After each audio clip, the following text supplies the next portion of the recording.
Thank you for listening to or watching the Upland Downunder Podcast. Tonight's show is recording live on Wednesday, the 15th of November at 7:30 p.m. Australian Eastern Standard Time. Steve Irwin Day, I believe, today. On tonight's show, we'll catch up on some crypto and upland market news. We'll check in on the November neighborhood ratings update, London expansion collection reveal, of course, including a brief look into the king of collection speculation, the one and only Human Sim, aka Banana. Have a bit of a look at what he's got going on. There's also a new NFLPA team fan score leaderboard. We're still waiting for Totems Chapter 4 to drop, expecting that sometime very soon.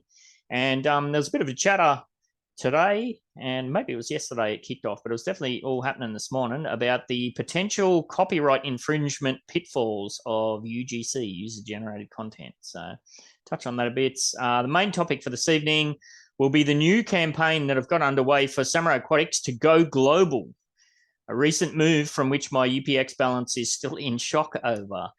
What does going global mean for the brand and potentially other UGC map asset creators? Well, you're just going to have to stick around to find out. Also got two quips on treasure hunting. Didn't that create a bit of a stir?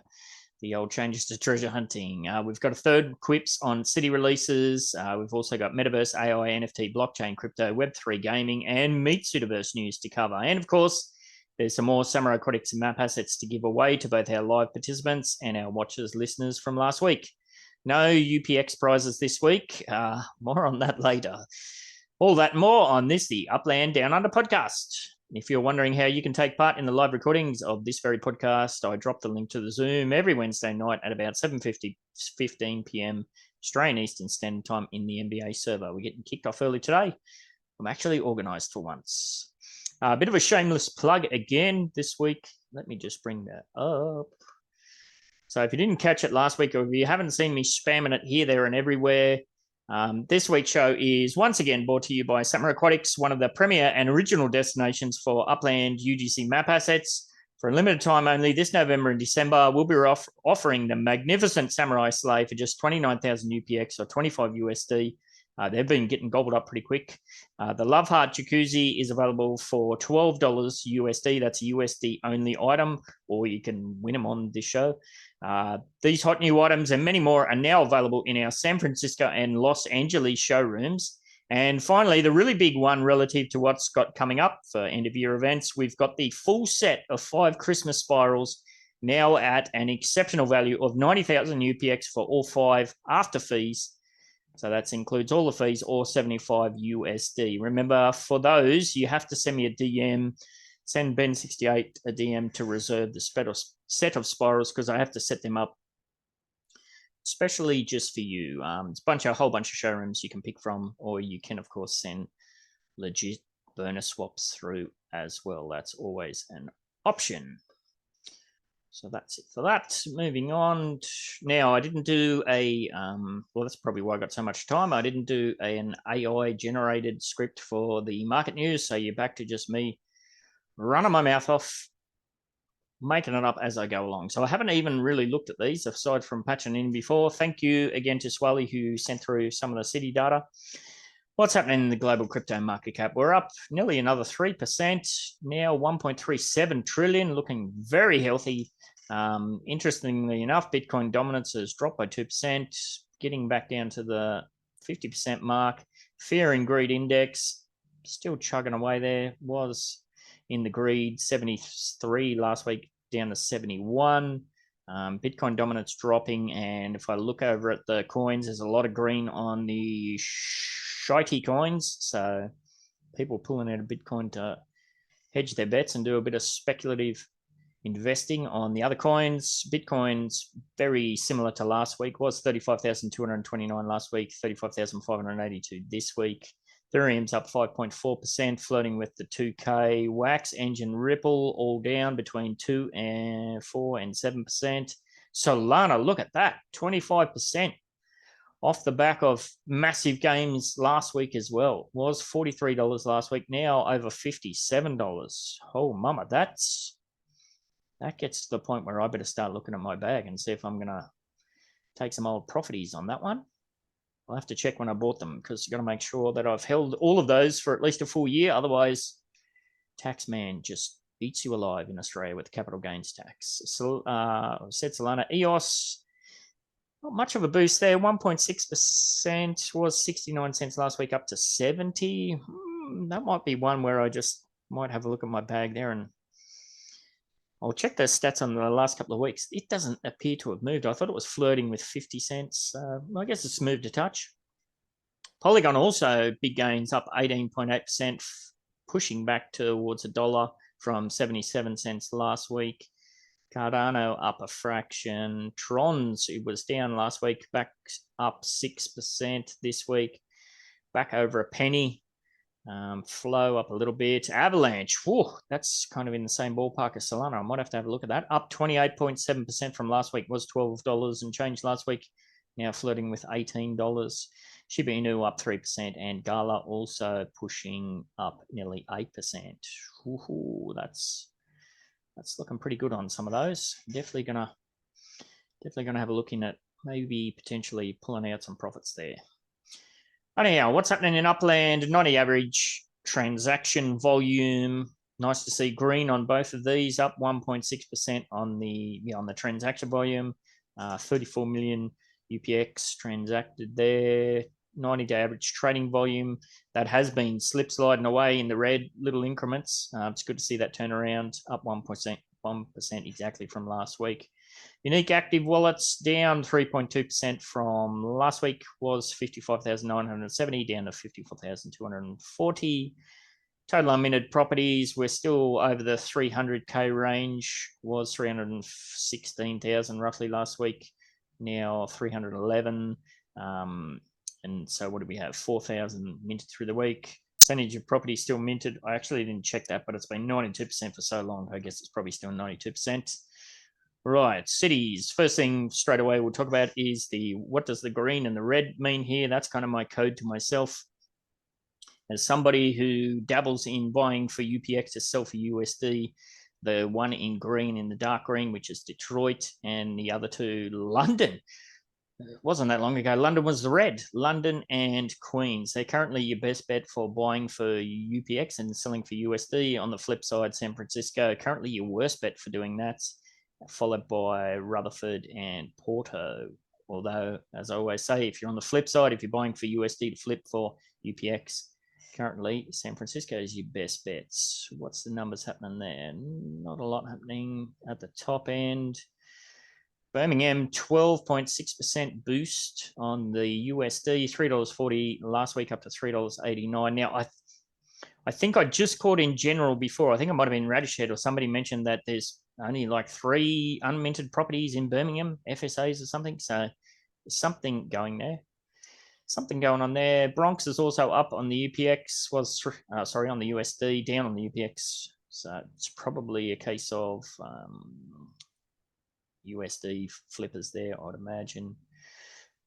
Pretty flat everywhere else from there. Although, yeah, look at London. Wow. After the surprise city expansion, we've gone from 20,000 UPX price last week, down another 14%, down to $17,500. And the USD price absolutely flogged to bits. Was $16.90, now down a whopping 77% to $9.55.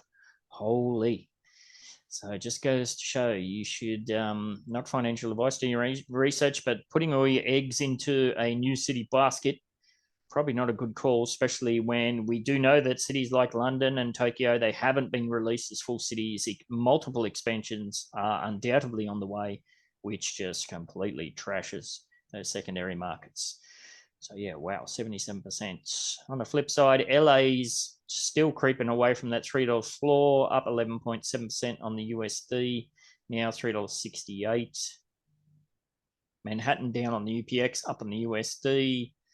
Not a lot of movement there, really, although $29 up from 27, that's pretty good. Nashville up 10% on the UPX. And what else? Porto up on the UPX, down on the USD, and at the floor there, $3. So some flippage happening there. Rutherford down 13.3% on the USD. San Francisco, yeah, getting smashed there. Although it's up on the UPX, it is down to that $7 range again on the USD, so down 11% from last week. And so if the floor snapshot was taken at 7, there's undoubtedly under $7 ones that pop up from time to time. So if you want to get on San Francisco and you missed out on that little event that we had, still plenty of opportunities to get in there pretty cheaply. Santa Clara down 12.8% on the UPX, was flirting with 40,000 UPX. Well, that was my price there, 39,468 last week, down to 35,000. That's interesting. I put a bunch up a couple of days ago, so I guess somebody's undercut me on the market. I'll have to go and take a look at that. And what else? Not much. Pretty flat in Tokyo as well, although I think London is a very good indication of what's to come in Tokyo. Currently 29,000 UPX and $13.75. If you drop 77% there, yeah, you're looking at some pretty low numbers. Although comparatively, I seem to recall that Tokyo was a bit more expensive than London, but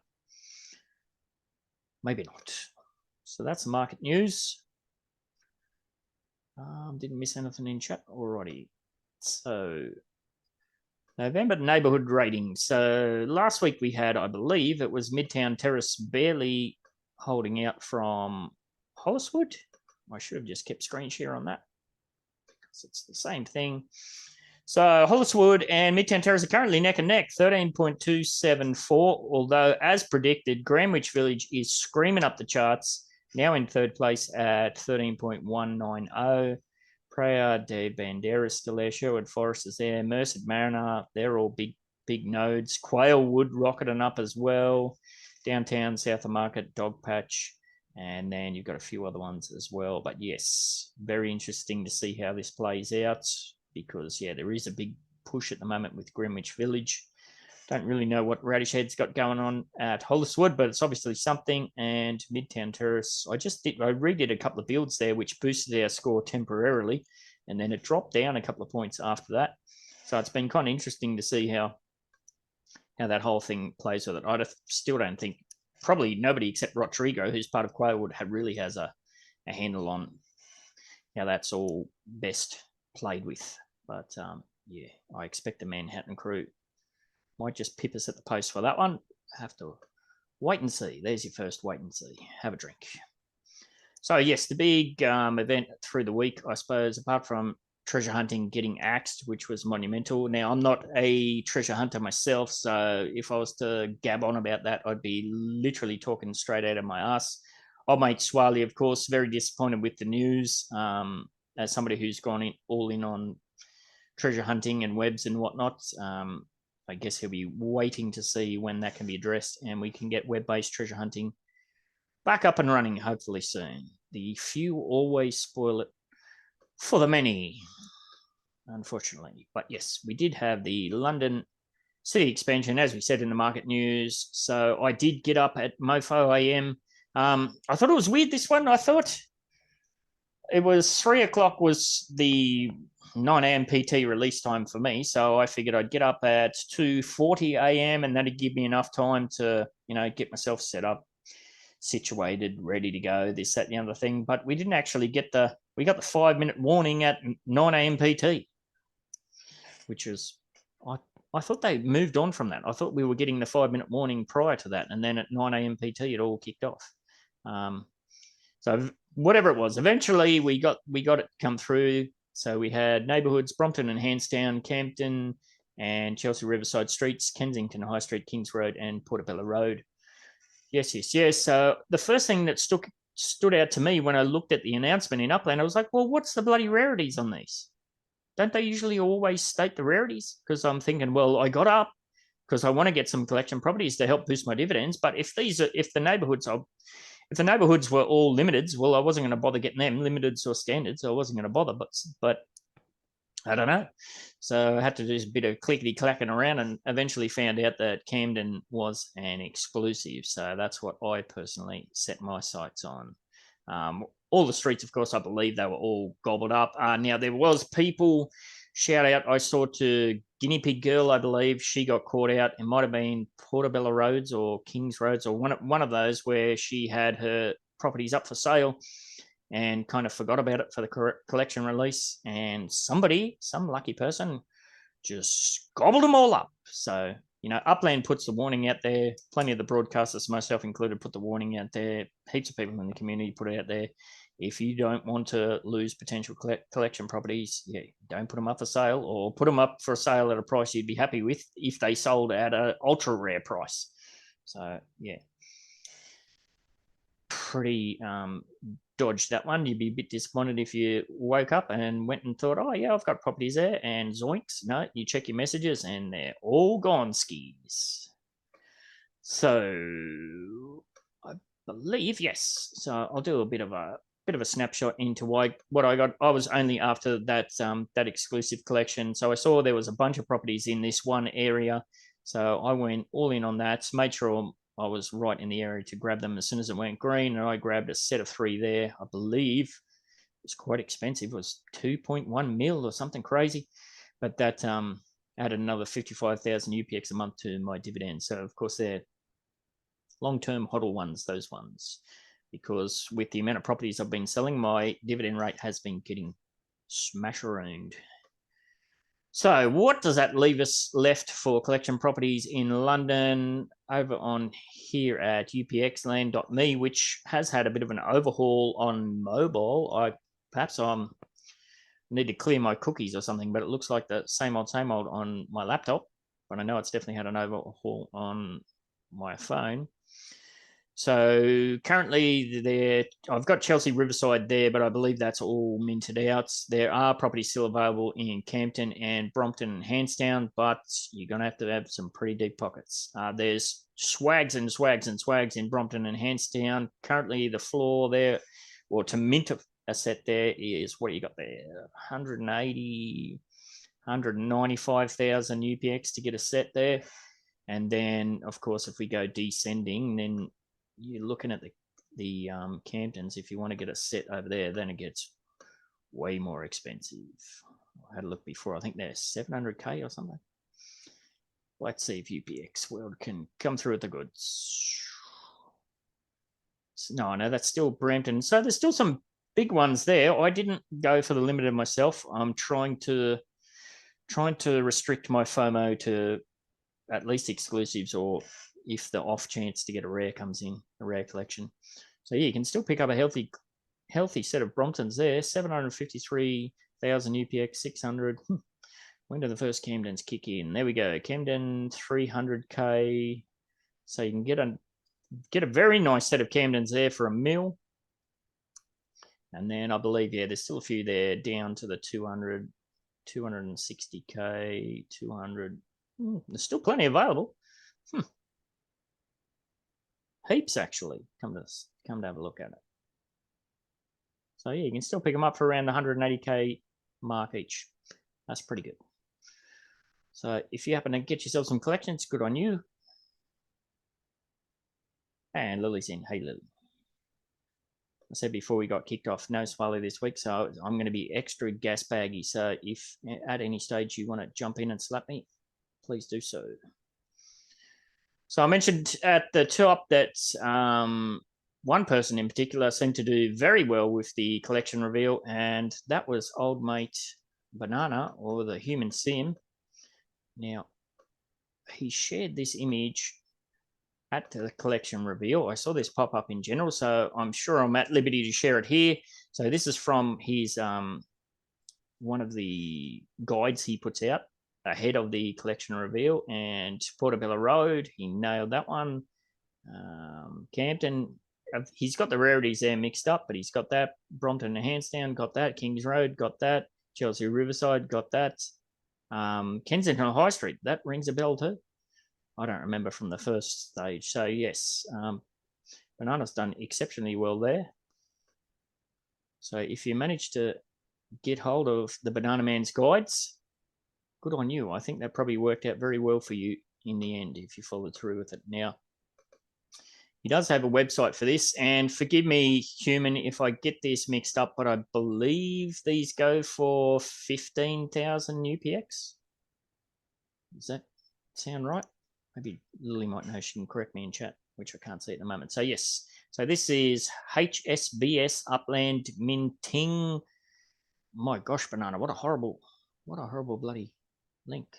minting. Anyway, links in the description. Go and check it out. So him, Sim, Banana Stim, he offers minting guides there. And yes, very, very reasonably priced. And he does a lot of research for these. I believe Analytic Assassins, Des Jack, they put out a good guide as well. No idea, sorry. Yeah. So yes, make sure if you are somebody who wants to go all in on the collection FOMO speculation, well, it just may very well be worth you investing in either Human Sim or the Analytical Assassins. Try and say that 10 times fast. Some of the documents that they put out there. Good on you if you did well there. What else is happening in Upland? Not a whole lot, really. We do have a new NFLPA fan score leaderboard challengey thingy. If you're all in on the NFLPA, I guess that's cool. What do we got? Patagu 1989. Good on you. Smashing it there. 109,000. Old mate team still up there. Few names I recognise there. What do they actually win here? If you're among the top 10 players on any NFLPA team fan score leaderboard, you're in for a treat. Oh, yeah. You'll receive a week 1 and week 2 memento from the team you ranked in the top 10 for. Okay. Memento. Guess that's kind of cool. So other than that, there's not a great deal happening. Which, that leads us to think, well, what might be cooking? Because Upland's not one to sit on their laurels and do nothing. There's stuff cooking for sure. We do know that the Totem Reveal Chapter 4 is imminent, dare we say. I saw Omniforce put a tweet out there, might have been early this morning, my time. So they're kind of hyping up what they got going on Upland as well within their community. There was a good thread tweet they put together. I did see the X NFT project, the shooty gun one.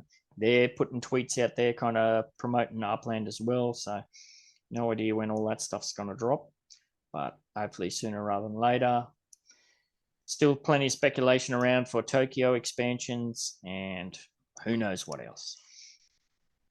So when there's not a lot going on in the grand scheme of things, there's usually always a fair bit going on in the general community, and that was no different this morning. There was quite a lengthy discussion, actually, that might have started a day or two ago. I kind of just got caught up on it this morning as I was getting ready for work. And it was about UGC content creation and utilizing some of the kind of just downright incredible technologies that are out there as far as being able to scan in real life objects and pretty much just port them over at incredible detail and turn those into UGC map assets. Lily, myself, there's a whole bunch of people got involved in a conversation about the potential pitfalls of that. It's a gray area, but it's not a gray area. Like you can't just go get something from the shop and scan it and then just sell that digital replication as an asset. You just can't do it. There's somebody designed it. There's copyright infringement laws there. I mentioned in that chat that I've nearly been caught out a couple of times using what have I used? I used it to create the NBA logo, actually. It's like automatically turn your text into a curved thing. So it says free for use, commercial use is okay, blah, blah, blah, blah. But if you look at the fine print, there is a clause in there that cannot be used for digitally. Like you can't use it to create print on demand projects or like, obviously I've used that and I'm using it on the NBA Discord server, but I couldn't create merch from that. If I was to create merch from that, I'd be in potentially a world of trouble. So yeah, you always got to read the fine print. Don't just take it, even if it says free for commercial use, you have to dive into the fine print because more often than not, there's a clause there. Lily, I don't know, did you want to speak to that whole process? I think it was quite the roller coaster we all went on through there with certain individuals seem like they're having a good old time just trolling daylights out of some people. Yeah, I think it's fairly clear. And it doesn't matter whether you bring digital or anything into it. If you didn't design it, you can't make money from it. Full stop. And sooner or later, copyright law will catch up to NFTs and digital assets. I mean, they did digital assets a long time ago, and the call was if you didn't design it, you can't make money from it. So you can do fan art, you can design it from something that you can see, so replicate it basically, Yep. and for your own use, but you can't sell it or give it away. The minute you do, it's for profit. Yep.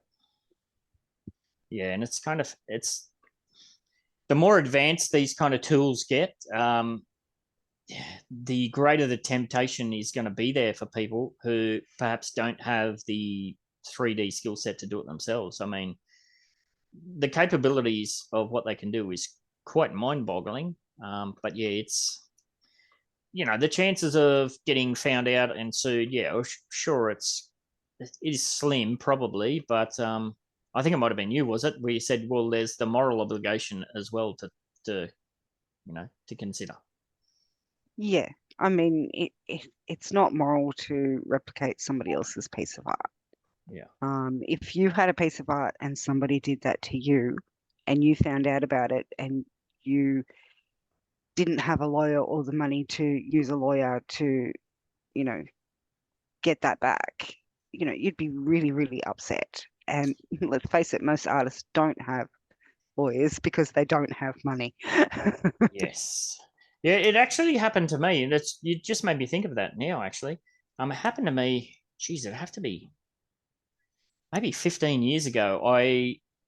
For a mobile game that I was a mad fan of, I'd created a community. We used to do like competitions and this, that, and the other thing.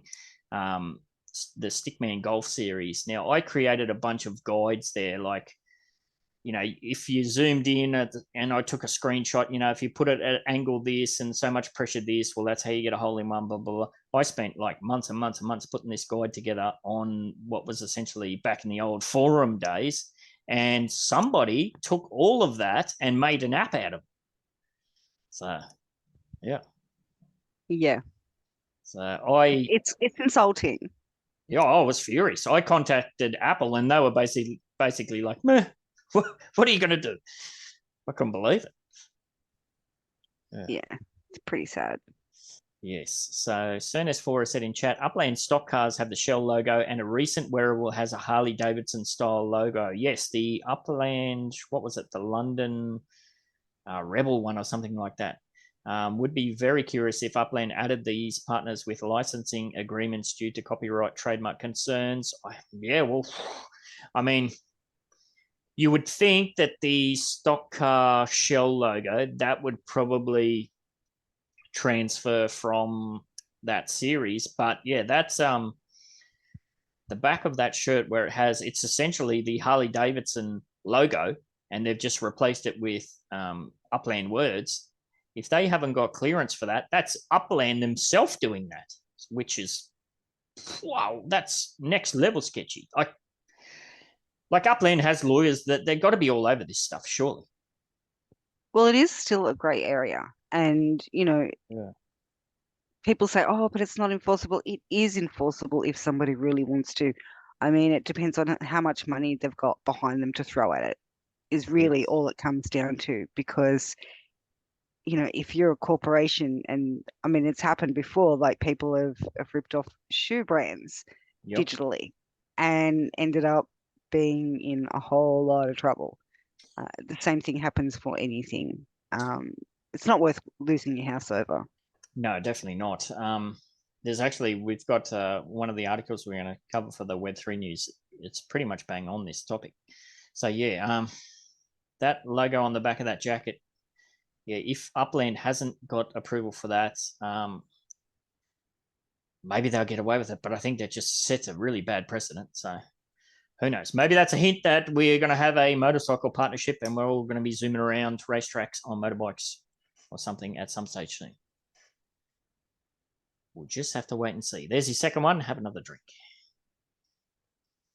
So yes, that's all that's happening there. It was a very lengthy discussion. I'll put a link in the description to kind of the start of that discussion if you did want to go and check it out yourself. You will need a drink because it was quite lengthy. So that's about all that I've seen happening. Anything else on anybody else's radar as far as what's going on in the wider upland space? Did I miss anything? Unless did you want to speak to treasure hunting, Lily? I kind of fobbed over it because I'm not a treasure hunter myself. Oh, the fact that it's now only on the app. Yeah. Well, I don't use, well, okay.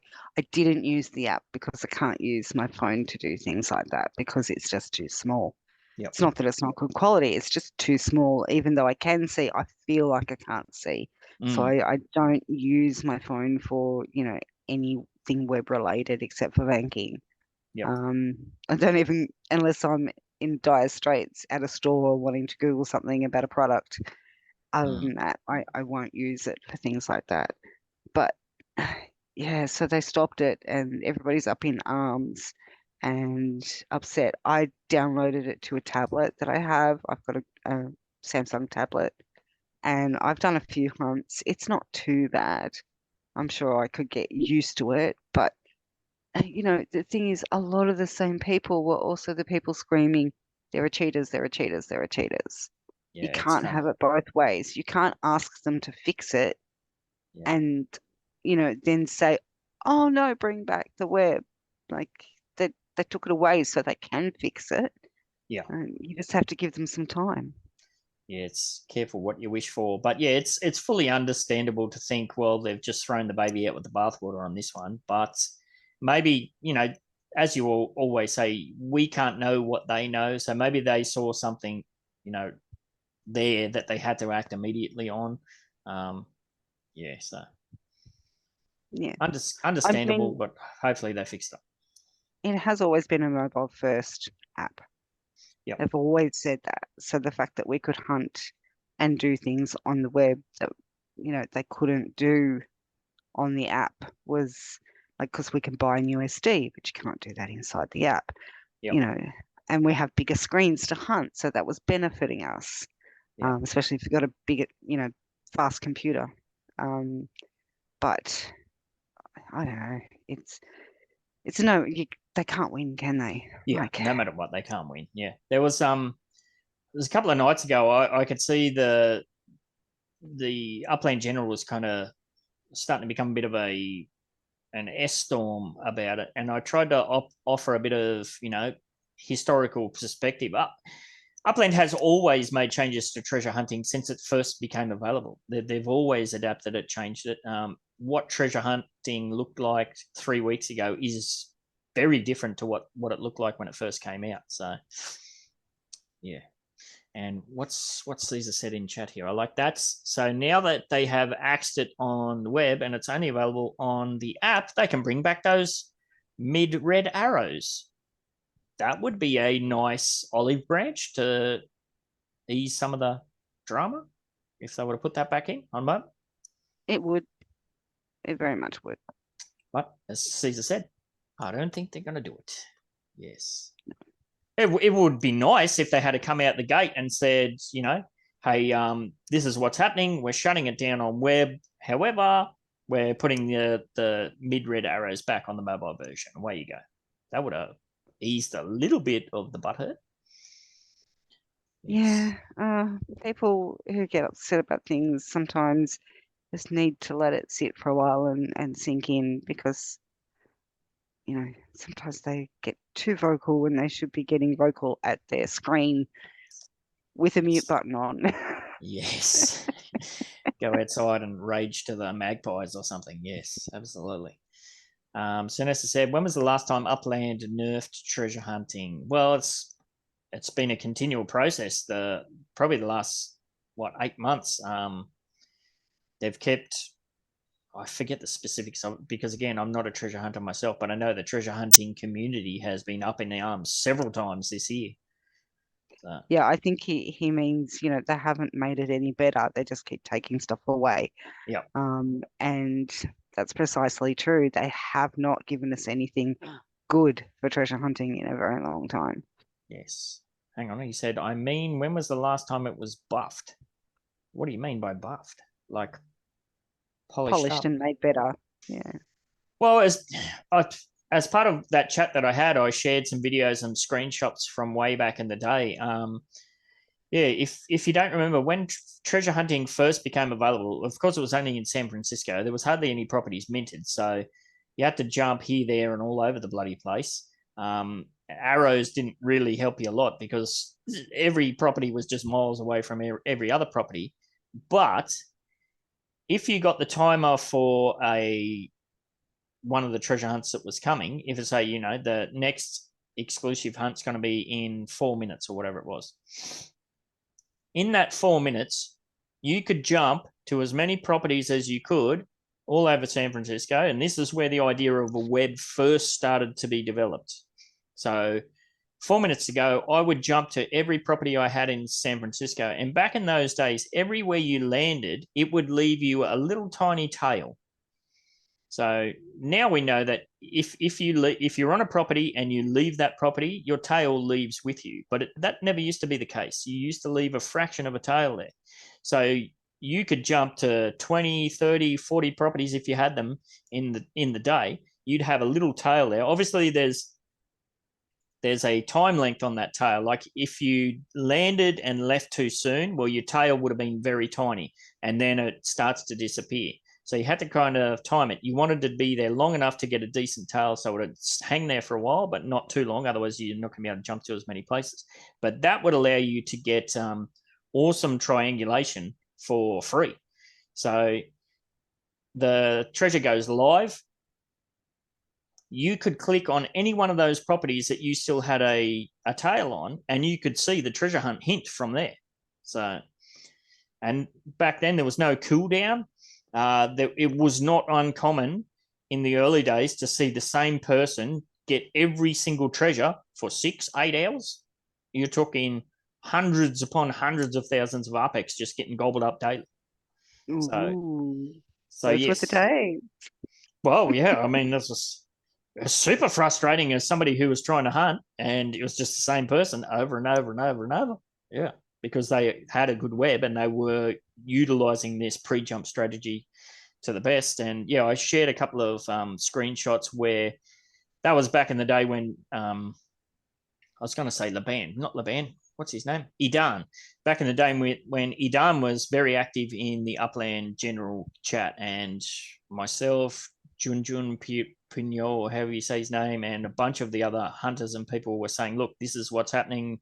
This needs to get fixed. And he was responsive and he said, yeah, we're going to look in it. And eventually all that got changed. Tails were removed. Cooldowns became a thing. So yeah, Upland has always made pretty big changes to treasure hunting. Of course, completely turning it off, that's a different level. Yeah, and people have to remember that every change they've made has been a response to the community asking for help. Yep. And the final story is they've had to take it off the web to try to fix it. Yep. Yeah, I mean, and if you look the winners of the recent treasure rushes in the cities, new names, not only RCP Cache and Highlander and JSL1, some of the old ones, Smuckers, 1-1. I think in my opinion, it's not as bad to hunt on my mobile phone. It's a Pixel from Google, Pixel 6. It's okay with the performance to do my standard treasures a day, but it was much easier to hunt on a 27-inch monitor. Absolutely. Because the map is way bigger. I can understand. If you look to the developer tools in the browser, you can change everything. You can manipulate the style sheets. You can change the colors of the properties if you want to see your own properties not in blue but in a pink or whatever. You can change it. And so it was no surprise for me that you can use it to manipulate this in a way to get easier to hunt. Let's see these taco tools with the send fees. They did some changes to the JavaScript, which is used in the back end of your browser for Upland. so it was only a matter of time to pull the plug of the web version of treasure hunting to get it done. I read a few hours ago in the Discord from BAMTech that in general someone stated it will take time to bring web hunting back, and we know soon in Upland is a bit of time, and if they state it takes time to do something, I think it will definitely not come back this year. Yes, there will be more to do. Perhaps we get an app for desktops, whatever, to install. If the apps on iPhone and Android are programmed well, maybe they press a button and get me a Windows or a Mac app. I don't know. Yeah, might be a New Year's present. Yeah, that's a good point, Billa man. Like, there are new names popping up, but I know people have been sharing some of the screenshots from treasure hunting, and there's still plenty of treasures getting gobbled up in 12 seconds, 15 seconds, etc. So there's still some pretty gun hunters out there. Now, if you have been mobile hunting this whole time and you're all about mobile hunting, well, you must be, on the flip side, you must be loving it. So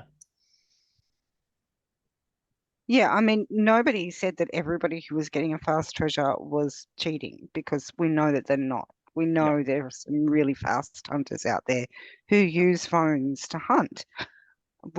I think what everybody was saying was there's a bigger percentage of cheaters who are winning the treasures fast than there are people. yeah. I think it's And that would not be only the competitive treasures they look at. If you program a bot which does standards all the day, you get Spark for free, you get a decent amount of UPX if you got a bit lucky. Take a look at Swally, does 80 chests a day, I thought he said. You can get money out of it, and I think that's another problem. The app on the phone is relative closed. You can get much into it. The web browser, you can't do anything with it. Automation, bots. Even if he says he's not using bots, Freaky Man and his crew with the 4-second snipes of some properties are not using bots, because the last click to buy is at the big red button on the desk to push a button to do the buy. And yes, you can automate every browser. I think every big development software group uses automated testing with browsers to their websites. So it's no problem to automate Upland. Yes, and it's no problem to try to hide your automation with randomized delays and on 7 points to not do every click about exact every second, which will be detected by Upland. Cesar said it's the wrong approach to deal with cheaters. Yeah, I agree with it. Yeah, but there's no chance to punish only them, because it's hard to get them tracked. Yeah, the few spoil it for the many, don't they? So we expect it'll be fixed eventually. But again, there's so many smart people out there, coders and even blockchain rippers and this, that, and the other thing. That goes all the way back to the early days of treasure hunting as well. There was a very famous treasure hunter who, I don't think he was ever officially accused, but it was definitely heavily speculated that there was some kind of automation system or something, because this person was just gobbling up treasure after treasure in just mind-blowing times, even back then when there was, it was a very rudimentary setup with how many properties were minted in San Francisco. So those kind of accusations, controversies have been around for years and years and years. So yes. All right. Well, thank you. In Germany, we say Katz und Maus Spiel, cat and mouse. Just someone develops, and then someone has to react, and then another reaction, and it's like dealing with hackers. Yes, well, that's how we completely shut off, but you can do it as hard as possible. That's often how we get technology to advance, like some of the big jumps in tech. So, maybe we need those people to be white hackers and work for the good of the game, not to do, their own exploitations. All right. And now that brings us on to what I kind of unashamedly pegged for the main topic for the show, and that is the global push that Samurai Aquatics is doing. So I mentioned at the top, we're going global. What does that mean? Well, I've now secured properties for showrooms in 30 of Upland's main cities. There's a couple there. Is it Lusai and Doha or something? There's a couple there where the prices are just astronomical and the property sizes are tiny, so they aren't doable. But aside from that, I got it all covered. 12 of those showrooms are already built or are being built, and this morning I put the final touches on a deal to get the other 18 built ASAP. Big shout out to Brabant, Swiss, and Swali and Bocchio, who are assisting to bring my most recent brain fart to life.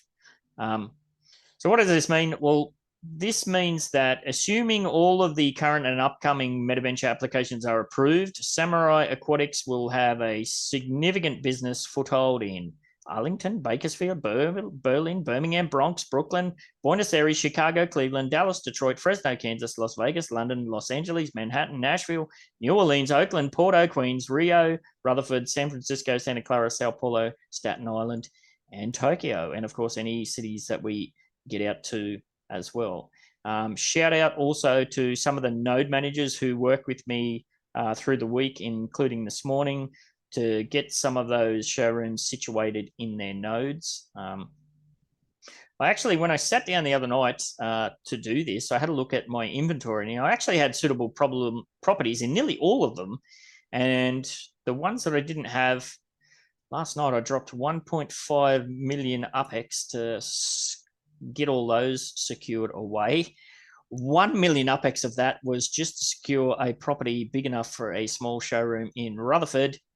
So thank you and congratulations on your sale, Mr. Alan C. So yes, showrooms in every city for Samurai Aquatics. Now, what does this actually mean for Samurai Aquatics?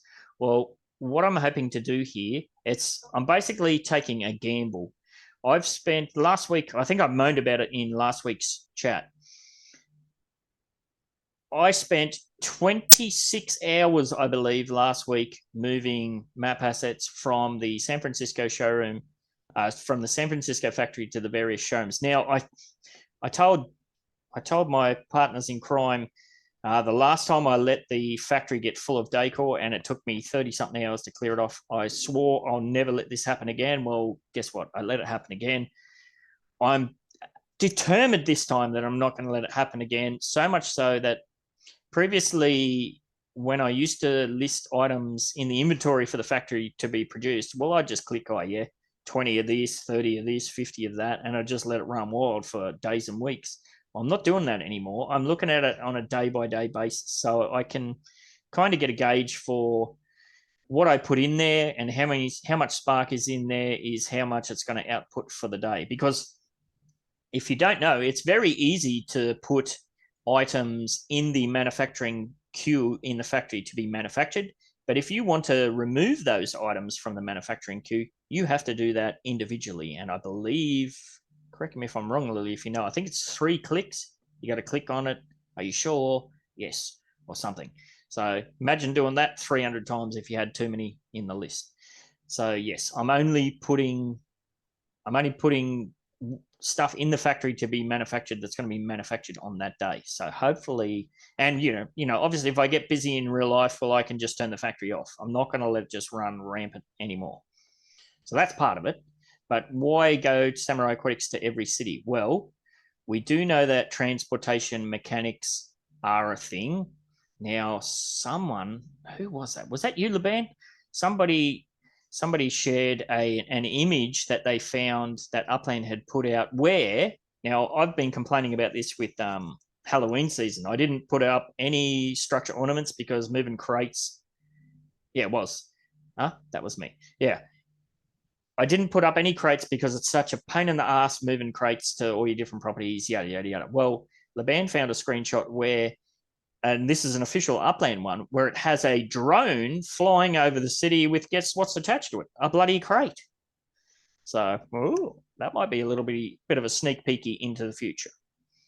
Irregardless, we do know that transportation mechanics are going to be a thing. We have cargo vans, we have semi-trailer trucks. It is coming. We don't know when.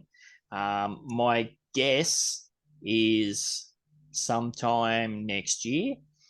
I'm gambling that it's going to be at least 6 months, because in this 6 months, I am going to manufacture and airdrop for free as many map assets as I can all over the Upland globe. So obviously, if the transportation mechanics kick in tomorrow, well, then, I've busted, because I'm going to have to pay to fly all of these items from the San Francisco factory to Rio and Tokyo and everywhere else. But I reckon if I can get 3, 4, ideally 6 months, well, then I'll be able to airdrop for free assets into all the various showrooms as a bit of a kind of a, not really a cheating, but it's kind of a taking advantage of a small window of time to do that. So yes, that's my gamble. I'm hoping to get a window of opportunity there to get all the showrooms stocked up, ready to go. And of course, that'll mean when it comes to advertising, if we're doing sales and this, that, and the other thing, I don't have to list what showrooms, because there's a showroom every bloody where. If you want to go to Samurai Aquatics, well, there's one in your city. So yes. Now, I've mentioned too that this may have implications for some of the other map asset UGC content creators. Well, why am I saying that? Well, because, there's a business opportunity there where if you're somebody who wants to get involved in map asset UGC content creation and you don't want to have showrooms here, there, and all over the place, well, guess what? I do, and we might be able to work out a deal where I can get some of those and list them in showrooms wherever. Obviously that's very early stages. Don't know how extensive that would be, but it is a potential avenue to explore there at some stage. So that's what I've got going on. So yeah, I think between the London City expansion collection, that was 2.1, and I dropped 1.5. Yeah, and I've got to squirrel away 1 million for the giveaway at the end of the year. And I am trying to work a deal at the moment. I want somebody to buy a property in USD, and then I'm going to buy it back in UPX. That's a 2.5 mil deal. So yeah, there's not going to be a lot left in the coffers. So I've got to be a bit careful. I don't want to overcommit here. But yes, that's what we've got going on at Samurai Aquatics, going global. If you've got any questions about that, you can always hit me up in a DM, or if you want to, touch base and explore the possibility of doing that kind of listing in showrooms all over the place, happy to at least start having some very early conversations about that as well. So that brings us on to the quips, questions, insights, provocations, and statements. I did have a couple of people DM a few through. There's a few posted in the NBA server, and of course a few more in the Google form, link in the description. Pretty easy to do. If you send one through and we use it on the show, you're going to win yourself some kind of prize. No UPX this week, as I mentioned, because I got to make sure I don't leave myself short. So we got a couple of treasure hunting ones first up. This week, L_Slack on Discord says, I've got a little question for the show for you. Not only that, but it's something I can't seem to find the answer to. Here it is. I'm sure this has been covered before, but I can't find it. Are the spark rewards for standard treasure hunting different depending on the city? If so, does anyone know what those numbers are? For example, if you are treasure hunting in Detroit, what are the ranges of spark chests you can find there versus somewhere like London? Good question, L_Slack, if you don't know the answer. I think that's a pretty easy one to answer, isn't it? Off the top of my head, I believe tier 1s and tier 2 is 0.02, and any other tiers than that is 0.01 for a standard spark chest. Am I right there? I think that used to be the case, but I think now in standard hunting, I think they're all 0.02. Only differs in competitive.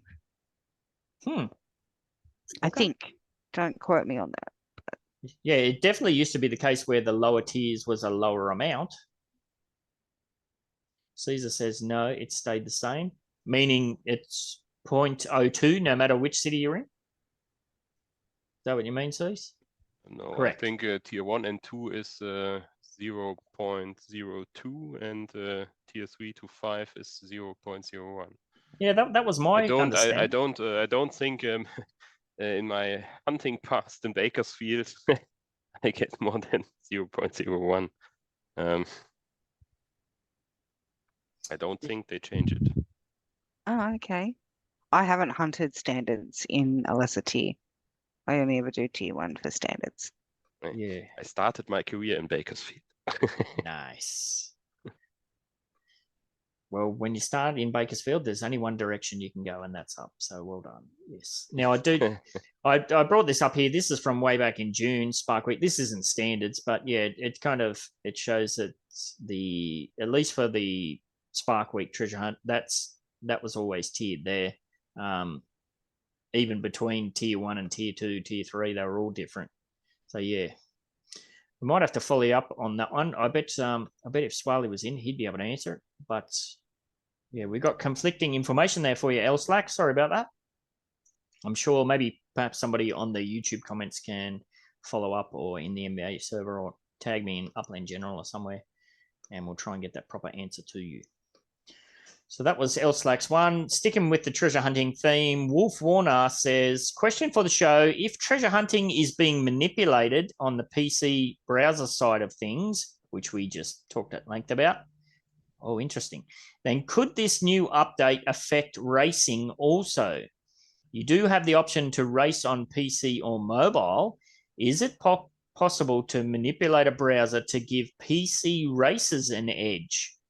He says, I know you're not a computer scientist, but neither am I. Interesting question. So, Buellerman, you got a take on that? Do you think some of the things you talked about, the manipulations that were, potentially being done for treasure hunting, could that transfer over to racing? I would say maybe. I don't look in the developer tools when I do my URL races in the Pro Series. I think in the early racing days, where you can only watch and let the PC decide what place you will get in the race, there you could see if you started the race, your PC already gets delivered the standings at the end, so you just watch the replay. Yep. But yet now with the competitive changes, lane switching, and so on, I don't know. I didn't take a look at it. But maybe it's possible. It's just a question of how open they use the programming language. If it's JavaScript or something like this on the browser side, maybe. Maybe, yeah. Especially with now that gambling has become a thing with racing. I do know from playing racing games on mobile back in the day, there was people and most racing games have some kind of nitro boost system. There was people that had jailbroken phones that hacked that, and they just had unlimited nitro boost. So something like that would completely change the game. But that'd have to be pretty obvious if they started doing that. Poor boy. Yeah, but I hope Upland has some sort of server-side mechanics to disallow more than 3 boosts a race. I didn't see it in one of my last races that someone used more than 3 boosts. Yeah. So I think if you push the button, there's always a delay before the boost gets in. Yep. Maybe they communicate with the server side of the racing to check if you have a boost. Yeah, there's also a bit of a delay when you change lanes too, isn't there? Yes. I wonder, we've got Taco tools as like an overlay for treasure hunting. Imagine like we know there's a prime line that you can race on, and some people do multiple runs to try and get a feel for what's the fastest line through. Imagine if there was some kind of overlay on the racing that showed you the exact prime line to stay. That is the question of the programming language of the racing. Yeah. There is a prime line for every race. Just RPM, MVH, Metsuda, Arshek, YZ, and so on. They know these lanes because they are excessively trained before every URL race. Yes. maybe you can do an overlay, or an overlay which counts how much boost the others used to get you one in the pocket for the last round or something like this. Yes. Maybe don't know. Maybe. If you put enough effort in it, maybe you will find something to do with it. Yes. And then we are back with the cat and the mouse. Yes. Very good question, Wolf Warner. Yeah, wow. He's one of the racers too, so I understand. We will see if Matsuda and co don't win any races in the future. Maybe we have the proof that something is wrong. Red flag, absolutely. All right, and we got one last one for this week. Now I'm going to butcher the pronunciation on this, but I believe it's Woinasa.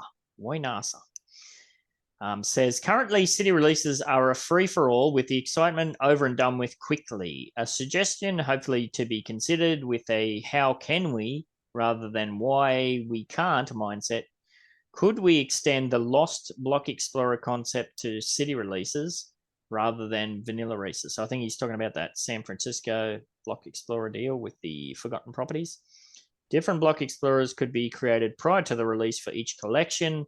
The properties could be selected rather than unassigned to a BE, possibly even also different BEs for a number of mints, e.g. single property mint or full collection mint. BEs could be bought, auctioned, or won in competitions or gifted to badge holders, etc. in the lead up to the release. Secondary sales over this time as well. Each user could only use one of each collection, BE, in the first 3 hours. Non-collection properties, FSA, would remain free for all without a BE required. Unminted collection properties could be enabled for minting by BE holders at some time post-release, say in a week, to allow secondary market sales. What do you think? Higher engagement in events in the lead up and post-city releases. So it's essentially using that pass system like we have with totems and stock cars and whatnot, using that for city release collections. What do you guys think about that? Horrible idea? Good idea? I do know there was a bit of chit chat back and forth between Woinasa and Angry Ursia in the NBA server all about this. I actually shared as part of that, talking about going back in time, back in history. I had this brain fart. Let me see when this was. So this was in, when was that? The 9th of March, 2021. I said collection release packs. I believe this was in the old feedback channel we used to have. I have 5 million UPX to spend during the upcoming Brooklyn release. I'm only after one property out of about 6 in my range to choose from. I believe that was Dumbo. Due to the time zone difference, however, there's a very real possibility that I might miss out entirely. Has any thought been put into offering collection release packs that could be ordered prior to official release? These could be set up for various individual or multiple collections to suit a range of budgets. It would help negate the huge unfairness of time zones and reduce the massive spike in server demand. So remember, that's back in the day. The Brooklyn burn was just a classic disaster. So much so that the Nasty Hooks put, I believe it was 2 really awesome, funny parody kind of songs out there. So make sure you check them out.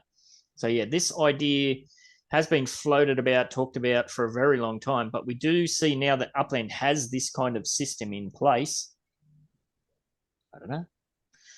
I'd definitely be into that. If I could secure a block explorer that would guarantee me a collection in a specific budget that I chose, that'd be freaking awesome. I'd love it. Although, of course, I'd still have to counting way. Yeah, well, that's the thing, isn't it? Yeah. Well, you got to be KYC. Always the problem. The problem with San Francisco. Okay. Yeah. I think they enabled the properties manually with wrong lockout times to free for all to mint. I think they need to do KYC for every sale. Yes. And this is like a prayer from everyone at every sale, where you see every time the same people saying, hey, I got 10 race car passes. Yes. And an hour before complaining about only got position 100 and blah, blah, blah to get it. Yes. I think there must be done something against it. Yeah, Absolutely. So yeah, I think it's a good point to re-raise now that that kind of system's in place. But yeah, what Billaman said there, absolutely, I'm on board with that. Bringing in KYC, and for the love of the gods, please put at least a 12-hour gap between the end of the the registration period and the start of the sale, please. So yeah. So good question. So thank you for that, Elslack, Wolf Warner, and Moinar. So you've each won yourselves either a Samurai Aquatics Love Heart Jacuzzi straight off the Samurai Aquatics factory, or you can pick a Christmas spiral color of your choice. I'll be in touch to see which one you want, and of course to arrange delivery for those. Now we've got some Web3 articles to touch on just briefly because we've had a good chat, so we are running a little bit long on time. So I always say I'm going to race through these. Well, yeah, this is going to be, hold on to your butts. We're definitely going to race through these. So this is interesting. Now, I've been talking about Meta and the whole Metaverse thing. Every bloody article that you read or see or hear about Meta is they've just completely done their ass. They're lost billions. Well, what do you know? This headline is Meta's meteoric rise. Wall Street enthusiasts rally behind Facebook's Metaverse push. No, I don't want skinny pills. As shares surge. So, according to a Bloomberg report, this surge comes on the heels of a historic $251 billion crash in February, making it the largest one-day stock wipeout in history. Well, apparently it's turned around. Meta Platforms Inc., the parent company of Facebook, has experienced an unprecedented rally with its shares nearly quadrupling since the lows of November last year. So yes, it's on the rise. Now we did talk about cryptos having a good little pump. So maybe it's all part of a wider market sentiment, or maybe we're all getting dead cat bounced and we're all going to be smashed to oblivion. So that's that. This next one is very interesting. YouTube will soon require creators to disclose if their video was created with AI. So there you go. We talked about this kind of AI systems and the 3D scanning tools as part of UGC creation. Well, here's YouTube going at it for videos. Now, I don't know about you, but I follow a bunch of accounts that use, well, I do it myself. AI is used for a whole bunch of people who put shorts out. Like you just put a long form video and the thing goes beep bop, and it spits out shorts for you. It's already, it's already got the text in there. I mean, seems interesting. So what does it say? YouTube is set to introduce new rules and labels that will require creators on its platform to disclose whether or not they used AI to create content. So in the coming months, yeah, that's repeating the same thing. It says they have to disclose if AI tools were used to create altered or synthetic content that is realistic. One of the labels YouTube's plans to roll out include one in the description of a video. As you can see in the image below, the label provides a disclaimer that the applicable video has altered or synthetic content. O'Connor and Moxley mentioned that an additional label will be created for content that covers sensitive topics. So I guess this is more in line with the whole deepfake thing that we were discussing. So interesting change of events. Now, this is another one we mentioned at the stop. We're talking about copyright infringement. Well, look at this. Mutant Ape NFT creator pleads guilty to $3 million wire fraud. So this bloke's collection was a direct rip-off of Yuga Labs' Mutant Ape Yacht Club project. He faces 5 years in prison, but must pay compensation of $1.4 million. So, yeah, be very, very careful out there. You can't just take someone else's work and replicate it or, do that kind of stuff. Next one, blockchain crypto news. Is Bitcoin in a new bullish cycle? Where we've just touched on a few things that kind of suggest that it potentially might be. Let's see what this says. Bitcoin seems to have entered a new bullish cycle since the world's largest fund manager, BlackRock, filed for a spot Bitcoin ETF in mid-June. Up 50% from June to 37,000. Yep, we covered that at the start. Spot, yeah, Swiley was talking about this too. So I don't know. I still think I'm still playing pretty cautiously with the old Bitcoin, but some of the shitty coins, I wouldn't mind pulling out some profits there myself. And the last one is a big one that's More Cheese is all in on this, and her and I covered this project extensively back on the old Wine and Cheese show. So if you're into MMORPGs, Metaverse like MMO, Avalon aims to redefine what's possible in online games. I am not a gamer by any stretch of the imagination, but the graphics on this looks incredible. If you haven't seen it and you are into games, definitely check it out. And yeah, go back and look at some of those old videos, interviews, long form interviews we did with one of the creators there. Really awesome, interesting stuff that's got going on with Avalon. Although I'm sure if you could reach out to people in the community, that'd help you along as well. Now I've got to get out there.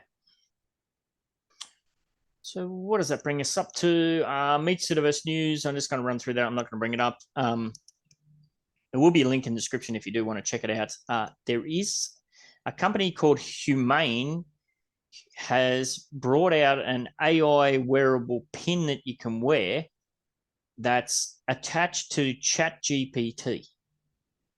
This is from the Australian News. Current price is at $1,095, which is quite hefty. But yeah, I didn't quite look into that myself, but it does seem very interesting. The New Zealand News, what was that? Some locals, their pub was going to get shut down in their small town, so all the locals got together to buy it out. Why did I bring that up? Well, there's always been talk about that kind of situation in Upland, believe it or not. If you're aware of Alamo Square, that was one of the very earliest neighborhood development projects, if not the first neighborhood development project that was out there. There is a big, massive park in the middle of that remains unminted, and there was talk back in the day that if that was to come available, everybody would pool their funds and try and gobble that up. There is also a big, massive property on the far left, top left side of Midtown Terrace. We've had similar discussions there about that, should that become available. So there is, believe it or not, some metaverse precedent for something like that as well. And the Japanese news one, that was quite depressing, actually. That's just the Philippines joining with Japan and a whole bunch of other countries to do military drills as part of what's going on in the South China Sea. Blah, blah, blah. That was kind of the last bit of depressing reality. And I was just going to race through some Midtown Terrace news. I don't know if you've seen, I did put the tweet out for this. So finally, at long last, after many, many months, it took a request to support to say, hey, what's going on with me bloody Speedway? What do you know? We do have now Midtown Terrace 100 is now live and available to race on in the app. So go and check that out. Go and have a drive around Midtown Terrace. At the moment, it looks like the Junkyard Terrace, as I've just got absolutely chock-a-block full of outdoor decor map assets. As I said earlier, taking advantage of being able to move stuff, airdrop stuff for free. Absolutely. I'm all in on that. So that was one bit of Midtown Terrace news. And another one was that I happened to notice that, what do you know, Midtown Terrace is also featured on the Upland homepage. And look at that. That was back when you could put your structure ornaments on without those bloody annoying crates. So that was kind of cool to see. MVE news. I've actually got some MVE news this week. Last weekend, he's in the chats here tonight. Last weekend, I got to chat with Caesar, who is approaching the beginning of his third year in the Upland Metaverse. After a couple of false starts, he found the Upland Discord community and became heavily engaged in it and in many of the opportunities that are bound within and extending from it. If you're listening to this show, you know all about that. It was a great chat with him, although he was pretty tight-lipped on a few things, which was interesting. He's very engaged with the Hyde Park Ninjas. We covered all that. We talked about his treasure hunting, his current and future goals, and some short and long-term predictions and expectations for Upland. So if you didn't check that one out, go on over. That's part of the Metaverse and Beyond series. I do have another really awesome interview potentially booked for this weekend, which I'm very much looking forward to. Should be a bit of fun. Bit of a hint on who that might be is as follows. It's time! And no, it's not who immediately comes to mind when you hear that, if you know what that's all about. At least not this weekend. So hoping that comes to fruition. Keep your eyes and ears out for that one. And just as we're starting to wrap up, time to give away some stuff. Last week's challenge for the MVA contest was to let us know how you fared in the surprise London expansion. And of course, if you skipped us, letting us know why you did so. And that was going to get you an entry into the mix for the roll this week. Now, last week, I did say it was going to be, you're going to win a Love Heart Jacuzzi and 10,000 UPX. Of course, I will honor that 10,000 UPX pledge that carries on from last week. I'll honor that. But, and Laban said this Thursday is my 3rd year anniversary as well. Oh, congratulations. Good stuff. Now, Wheel of Names. I forgot to get that ready. So while that's getting ready, that's for last week's challenge. I shall inform you about this week's challenge. So where is it? This week's challenge in the contest channel, again in the NBA server. Let us know what types of Christmas-themed community events, challenges, and competitions, etc., you'd like Upland to come up with this holiday season. Now, of course, it might be a bit too late to get that feedback to them for some really massive events, but they do like doing little flash challenges and that. So maybe an idea for a fun little flash challenge that they could put up at some stage. And don't forget, if you put something up, what kind of rewards would you like to see for that as well? And again, if you get an entry in for that, your name will roll on the list for entrance for a chance to win UPX or Samurai Aquatics Map Assets, or maybe both, or maybe only one, depending on how my sales go through the week, of course. Let's see. Is Wheel of Names? Yes, it is working. All right, so this was for last week's challenge, which was all about the London City release. So this is going to be for a Love Heart Jacuzzi and 10,000 UPX. New person in there. Saybot07. All right, I'll have to follow up with you. There was somebody who won an item last week, and I couldn't find them, but they managed to find me and DM me for that one. So might be another case of that there with that one. I have to wait and see. So yes, just a reminder, this week's challenge, let us know some kind of Christmas-themed event, challenge, or competition you'd like Upland to do this holiday season. Get that entry into the MVA server in the contest channel. That brings us up. Oh, I should have left the wheel up. That brings us to the live participants giveaway. Now, I'll zoink everybody out of there. Laban's in. I'm not going to try and write Caesar. I'll just put that Caesar. Cerness, Lily, Beulah, man. Who did I miss? I didn't write Lily there. Let me just jump out of there. Make sure I didn't miss anybody. Band, Beulah, Cerness. No, I think we got that covered.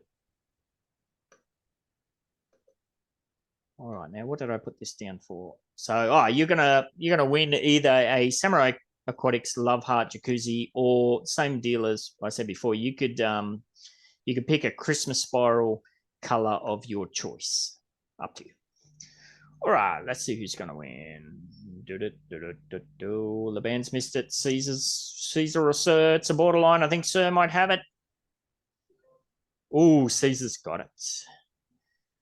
Caesar, you're there. Maybe you can tell me now. What would you like? Would you like another Love Heart Jacuzzi, or do you want a Christmas spiral? What's your color preference? Boom, a tree. What color, mate? There is green, red, blue, white, or black. I like the blue or the black personally. Yeah, the blue looks amazing. Blue spiral. I'll just note that down. All right. That's all I've got. A reminder that if you are in a time zone that fits in with the Wednesday night recording schedule of starting at 7:30 p.m. AEST, and you'd like to get involved, the link to the weekly Zoom is dropped in the NBA server about 15 minutes before the show kicks off. And don't forget that if you have an Upland NFT or Metaverse product, service, or event to promote, or you just want to have a chat about Web3 and Upland and the Metaverse like we did with Caesar, opportunities are always available to do so on this podcast or the Metaverse and Beyond podcast. Recording time schedule for that one is very flexible. I can pretty much work around just about anything. All you got to do is send me a DM on Discord or drop a comment in the YouTubes to discuss and secure your spots. We did race that through in the end and we finished up nice and early. Anything else? Anybody else wants to get out there? I keep saying if you've got something to promote, go for it. Lily, you've got plenty of items out there. Are you still there or did you bounce? No, I'm still here. I went over to your showroom and I spent a couple of 100,000 gobbling up a few things there. Where can people go if they want to gobble some stuff up? Oh, you want me to think of the address right now? Yeah. You don't know it off the top of your head? No, I don't know it off the top of my head. Oh, It's let me look. It's at 2756 Waverly Drive, Los Angeles. And I have a whole 5 products. The 6th is hung up in the wrong factory. Still? Yeah, still 2 weeks. 2 weeks in the wrong factory. Oh, this is the second item. The first one got resolved. This is the second item that got delivered to the wrong factory. Now, I did have a look when I was over there gobbling them up. You've got your factories listed like factory number 1, factory number 2, so you would think it was not that hard for them to work it out. They're A, B, C, D. Yeah. Yes. So I still have 18 items in the queue and it's growing. Yes. Well, I gobbled up some stands, some seating racing stands and some witches hats. What else you got available at the moment over there? Well, the chairs don't get released until I can mint all 50 of a color. So nice. Once I've got the 50 of the color, I'll do a sale and release the whole color. But yeah, I don't want to sell them piecemeal because somebody will get everything, and I'd rather, because they're not too expensive. So I'd rather people have a chance. Somebody like bloody Nubex will sit there and gobble them all up and completely dominate the secondary. Shout out to Nubs. Yes. Well, I mean, that's okay. There was secondary market on day 3 or 4 of me opening the shop. So I was oh, flattered. Nice.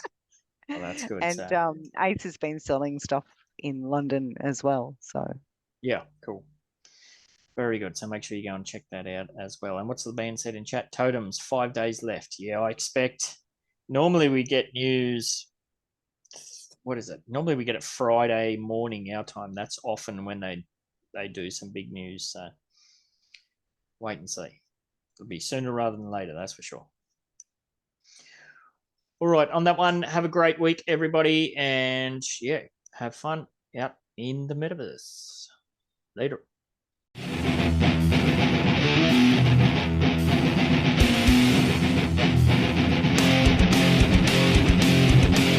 This Metatainment production is brought to you today by the Samurai Aquatics and Decor Metaventure, one of the premier and original destinations for Upland UGC map assets in the Upland Metaverse. Samurai Aquatics is thrilled to offer an introductory price on selective items for a limited time only this November and December. First up, glide into the festive spirit with the magnificent Samurai Sleigh. Normally priced at 34,000 UPX, this season's must-have flex piece is available to you for just 29,000 UPX or 25 USD.